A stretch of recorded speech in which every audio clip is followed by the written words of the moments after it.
करमाळा तालुक्यामध्ये जो मेंढपाळावर जो हल्ला झाला आहे, या हल्ल्याचा आपण प्रथम निषेध केला पाहिजे.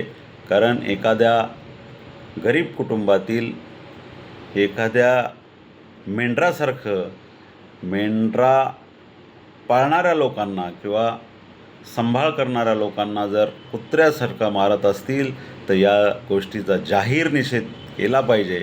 कारण मित्रांनो, आपण बघू शकता की या ठिकाणी मेंढपाळावर जो हल्ला केला आहे तो हल्ला एवढा भीषण आहे, त्या हल्ल्याचा जेवढा निषेध करावा तेवढा कमीच आहे. कारण एखाद्या समाजावर, एखाद्या गोरगरीब लोकांवर हल्ला करायचा आणि त्याला जातीचा आधार घ्यायचा हे कुठंतरी थांबलं पाहिजे.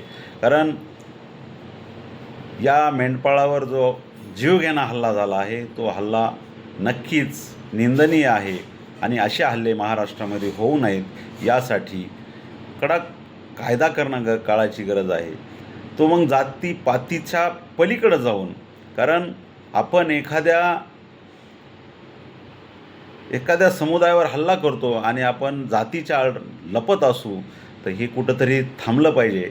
कारण या मेंढपाळावर खूप मोठा आघात झाला आहे आणि त्यांच्यावर खूप हल्ला करून त्यांना जीवे मारण्याचा प्रयत्न केला आहे. तरी या गोष्टीचा मी जाहीर निषेध करतो आणि थांबतो. जय हिंद, जय महाराष्ट्र, जय शिवराय.